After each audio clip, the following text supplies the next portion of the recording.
Happy Friday, everyone. I apologize for being unable to attend your session in person. Luckily, I am probably currently in a dentist chair getting some dental work done that can no longer wait. So, wish me luck.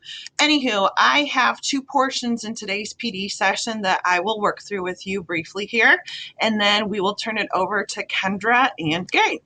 So first off, within this session, we wanted to briefly give you an overview of the virtual options we are laying out on the table for our students in future years. So we've all been through the virtual school reality over these last several months, and we see a place for it in our students' learning, at least for those that have proven themselves to be successful in this type of environment. And there are students, believe it or not, there are students that have really excelled in a virtual learning environment.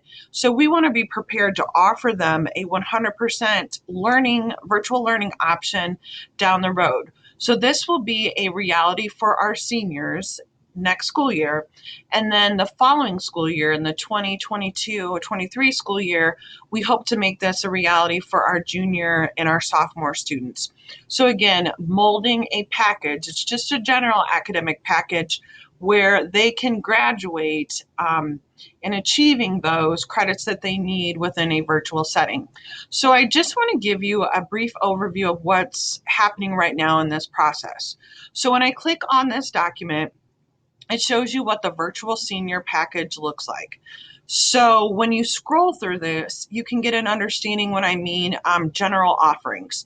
So you'll notice there is no way possible that we can offer our students all the different courses that we have within our course description guide.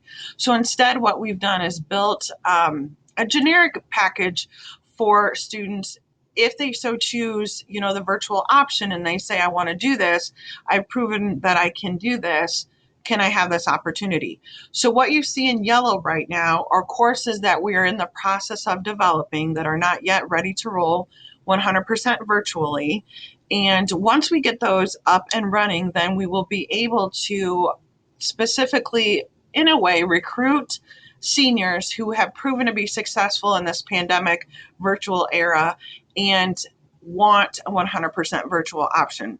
So if you're thinking a senior class is typically about 400 students, maybe there might be 50 or so interested in this. Now I'm just pulling that number out of the air, but at this point it's not something that the masses will be doing, and it's going to again rely on how well they did during our virtual learning within the pandemic time. So those documents are here for you to explore if you want to see what those general courses are.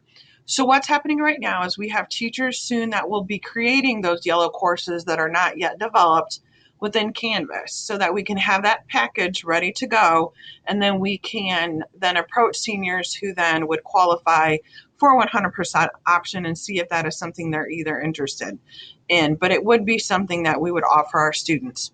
So if you want more details on what those next steps look like and have some interest, I know many of you completed the Google form prior to break that said that you would either create a virtual course or teach a virtual course. And while we only have 4 courses we need to get ready for the seniors, we have a plethora of courses that we need to get ready for juniors and sophomores. So come the end of this spring, next fall, look for an email from me if you completed that Google form, because we'll definitely need your help in building those courses. All right, so that is the virtual school agenda item. Next up, department chairpersons. Just wanted to give you guys heads up in case your department chairpersons have not already spoken with you, and we told them that we would share this information with all of you.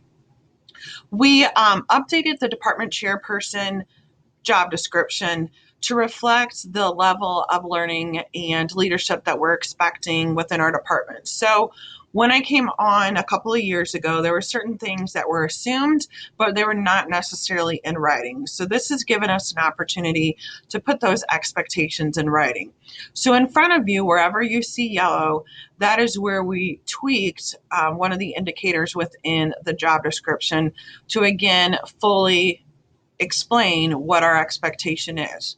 So, with this new job description, then we plan to have reflective conversations with our department chairs in January to get a feel for where they feel their department is with those job indicators and then where they look for their department to go in the future.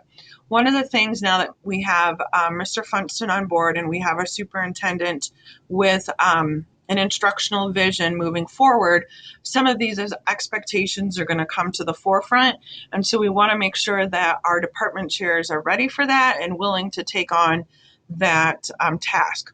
While I don't think it's anything, there's only one indicator in there that's different, slightly different than what's been shared in the past. For the most part, the job will stay the same, but just the level of intensity and expectation might increase. But compensation, time, subtime for those tasks when it comes to what's expected in that job description will be available to our department leaders. So those reflections will take place in January, and that will kind of give us a feel as to where we are going in the future. So if you have any questions about that, please don't hesitate to let me know. So with that being said, we will turn it now over to Kendra and Mandy.